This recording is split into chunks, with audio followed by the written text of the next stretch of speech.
मेरे प्रिय भाइयों और बहनों, जिस भारत देश में हम रहते हैं, यह भारत देश किसी मनुष्य के बोली या व्यवहार या फिर किसी इंसान के कहने से नहीं, वरन जो आज मैं दिखाने और बताने जा रहा हूं, हमारा भारत देश इस संविधान से चलता है। और आज इसी संविधान के माध्यम से मैं आपसे चंद बातें करना चाहूंगा।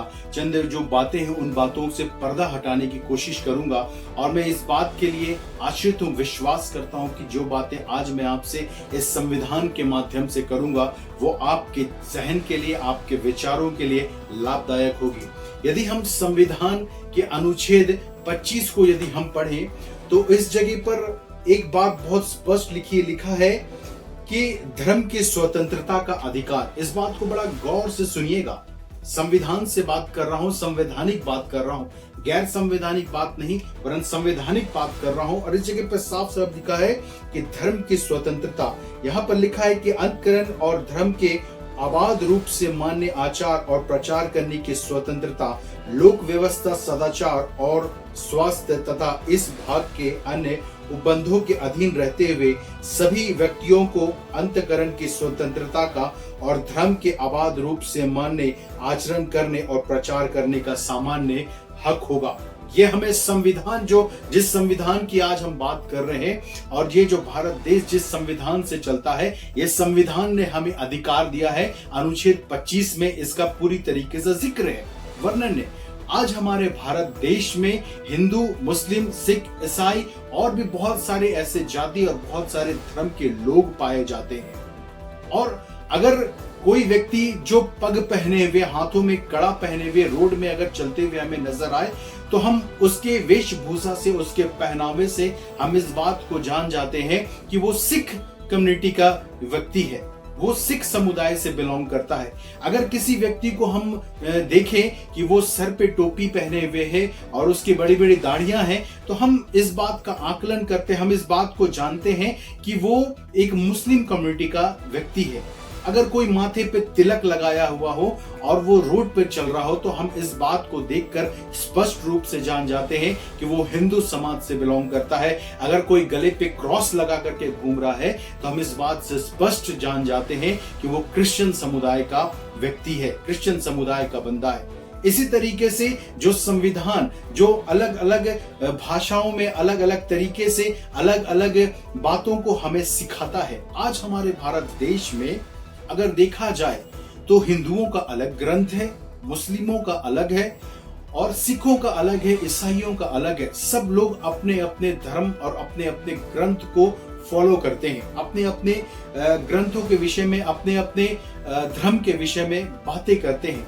लेकिन आज जब मैं इन बातों को सोच रहा था तो मुझे बहुत जरूरी लगा कि मैं इन बातों को आपके बीच में स्पष्ट करूं। अभी हाल ही के कुछ ही दिनों पहले मैंने एक क्रूसेड के विषय में मैंने सुना और उस क्रूसेड को मैंने यूट्यूब पर देखा, जो अपोस्टल अंकुर यूसुफ नरूला जी के माध्यम से, उनके जरिए अमृतसर में एक बहुत बड़ा क्रूसेड हुआ। और उस क्रूसेड में एक नहीं, दो नहीं, वरन 10 लाख से भी ज्यादा लोग शामिल हुए। 10 लाख से ज्यादा लोग उस क्रूसेड में शामिल हुए, जहां पर अपोस्टल अंकुर यूसुफ नरूला जी के माध्यम से परमेश्वर के वचन को वहां पर प्रचार किया गया, बताया गया और लोगों ने उससे आशीष पाई। और जब वहां पर लोग जो थे, जो भीड़ को मैं देख रहा था, तो मैं बस यही सोच रहा था कि उस भीड़ में ऐसा नहीं कि सारे लोग जो थे वो सिर्फ मसीही समुदाय के लोग थे। ऐसी भी बात नहीं है कि वहां पर सिर्फ क्रिश्चियन लोग उतनी भीड़ को, उतनी तादाद लगा करके उस सम्मेलन में शामिल होने के लिए गए थे। वहां पर हर जाति और हर धर्म के लोग थे। वहां पर हिंदू भी थे होंगे, वहां पर मुस्लिम भी थे होंगे, वहां पर सिख भी थे होंगे, वहां पर ईसाई भी थे होंगे। इतनी भीड़ में ये आकलन हम नहीं कर सकते कि कौन किस कम्युनिटी का, कौन किस जाति और फिर किस धर्म के लोग हैं जो उस भीड़ में आया हुआ है। लेकिन यहां पर बात जो है, जो मैं आपको स्पष्ट करना चाह रहा हूं, वो बात यह है कि हिंदू धर्म अपने ग्रंथों पर विश्वास करता है, अपने ग्रंथों में जैसे उसके ग्रंथों में बातें लिखी हुई उन बातों को वो मानता है उन बातों को वो फॉलो करता है। उसी तरीके से मुस्लिम अपने कुरान को फॉलो करता है, उसी तरीके से क्रिश्चियन अपने बाइबल को फॉलो करता है। आज इस धर्मशास्त्र की पुस्तक से, जो यहाँ पर बाइबल, जो पवित्र बाइबल लिखा हो, इस धर्मशास्त्र की पुस्तक से मैं चंद बातों को आपके बीच में रखना चाहूंगा। कुछ लोग जो है वो कहते हैं कि आखिर क्रिश्चियन समुदाय के लोग माथा टेकने से या फिर सिर पे तिलक लगाने से, क्यों कानों में कुंडल पहनने से क्यों मना करते हैं, क्यों मना करते हैं। मैं इस बात के ऊपर से पर्दा हटाने की कोशिश करूंगा। अगर हम जिस बाइबल को जो हम पढ़ते हैं, जो बाइबल हमारे जीवन का आधार है, इस बाइबल को अगर हम पढ़ें और इस बाइबल को अनुकरण करते हुए इस बाइबल के अनुसार अगर हम देखें, तो बाइबल में एक अध्याय है जिसमें लिखा है निर्गमन 20 अध्याय और उसके चौथे पद में, 4 पद में अगर हम पढ़ेंगे तो यहाँ पर लिखा है कि तू अपने लिए कोई मूर्ति खोद कर ना बनाना, ना किसी की प्रतिमा बनाना जो आकाश में या पृथ्वी पर या पृथ्वी के जल में है।